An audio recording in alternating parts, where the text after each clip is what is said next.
Bryn Spacer was convicted of involuntary manslaughter. The violence captured national headlines and fueled true crime podcasts. After she was finished stabbing Chad 108 times. So extreme, it drove some to protest. Justice for Chad! She's a murderer! She's been convicted! She needs to go to prison! Now the woman behind the mugshot is ready to talk. I mean, this is her choice. This is nobody making her do anything. I'm just like sweating bullets right now. It sucks.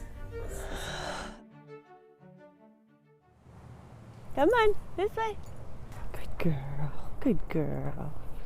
Bryn Spacer is home where she grew up in northwest suburban Bloomingdale with 3 brothers and a lot of pets. Oh my gosh. Yeah, so this is the norm. Bryn was diagnosed at an early age with hearing loss. She's worn hearing aids since she was 4, and she discovered a passion for helping others with the same disability. I knew that was exactly what I wanted to do, is to work in the audiology field. After earning her master's degree from Washington University in St. Louis, Bryn moved to Los Angeles to start her career as an audiologist. Her hearing service dog, Aria, by her side. The two spent much of their free time at a dog park in Thousand Oaks in the spring of 2018. Before work, after work, and I would be there for hours just to let her have fun and get to know people in the dog park area. One of the people Bryn got to know was Chad O'Melia. A few weeks after they met, Chad was dead, Bryn charged with his murder. I had no intention to hurt him. I never would hurt anybody. It was Memorial Day weekend. After a visit to the dog park, Bryn and Chad went back to his apartment where he offered her marijuana in a bong. It was legal. Bryn was an inexperienced user. What happened next shattered 2 families when Bryn unexpectedly became violent. It was the most horrific thing to watch, because there was no thought or emotions or motors, feelings, sensory feelings of any kind. There was nothing. And it was just like I was watching a TV screen of just all this awful thing happening. With what prosecutors say was 3 knives from the kitchen, she stabbed Chad, the serrated edges of the knives leaving him with 108 wounds. Bryn even stabbed her dog, Aria, and herself. Dissociation of reality. And you don't have no sense of time, you have no sense of judgment, morality, emotions. It's the scariest thing. Ventura County Sheriff's deputies responded, their body cameras recording. That video evidence remains under seal, but both Bryn's defense team and the Ventura County prosecutor have watched it many times. She carved up his face. The stabbing was horrific. One of the deputies shoots her with a taser gun 4 times. So these electrical wires go into her body 4 times. She keeps stabbing herself. Another deputy forced to use his metal baton for the first time in his career. It took 9 blows to break Bryn's arm, finally freeing the knife from her hands. They saved my life, and I'm forever grateful for them. Bryn, covered in blood, was rushed to the hospital where she underwent surgery and survived her 43 stab wounds. Her mom flew from Chicago to take care of her. She was going, ask Chad what happened. I don't know what happened. It was just a matter of trying to, just consciously waking up. It was a matter of trying to explain to the detectives what I was experiencing, but saying it in a way where I was like, but I know I didn't do it, but I saw this happening. Bryn spent 6 days in jail. Prosecutors initially charged her with murder, but over the course of the years-long investigation, just months before her trial, they reduced the charge to involuntary manslaughter. The reason? Experts on both sides agreed. Her actions were the result of a cannabis-induced psychosis. This is really rare, but it can happen. It's known to happen. There's been human experimental studies that have shown that if you give people high levels of THC directly into their bloodstream, you can elicit psychotic symptoms.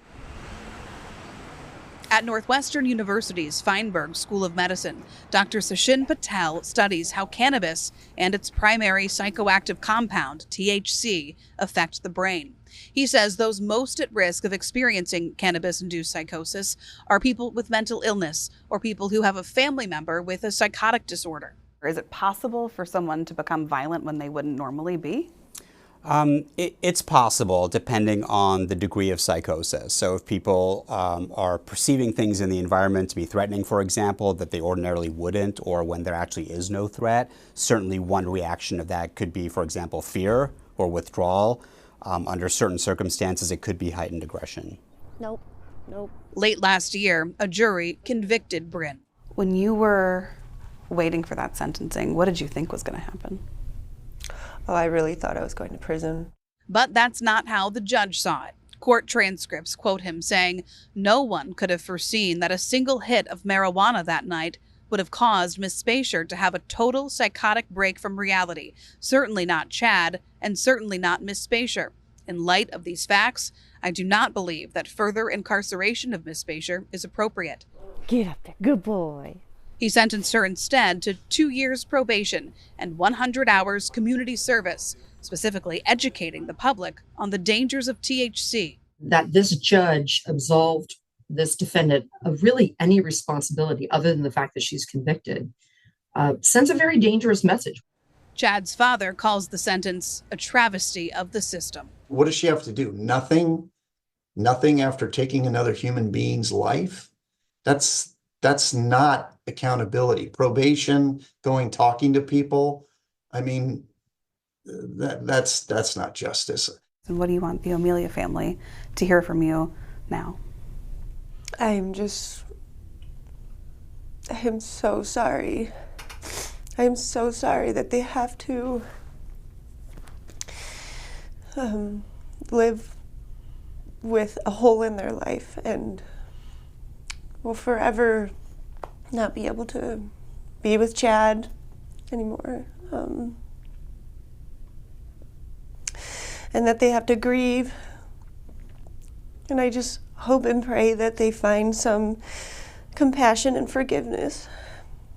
Bryn's requirement to raise awareness about the risks of marijuana comes amid the drug's normalization. The federal government is moving to reclassify it as a less dangerous drug. It's legal recreationally in 24 states, and manufacturers are creating more potent products that are more accessible than ever. I see this not being good. We as a population are being exposed to things today that we just never really were even a possibility 10, 15, 30 years ago. It's not surprising that we would be seeing more people having some, increased incidence of some adverse effects. And, cannabis-induced psychosis is the extreme of that. It's still very rare, but we're sitting here because it's happening. I just hope that my story will save somebody else's life. Bryn is appealing her conviction for that felony as she works to obtain a license here in Illinois to continue her career as an audiologist.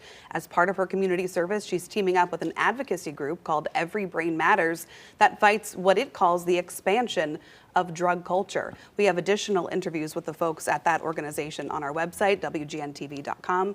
Just look for this story, guys. Really fascinating. The Northwestern doctor said this is very rare.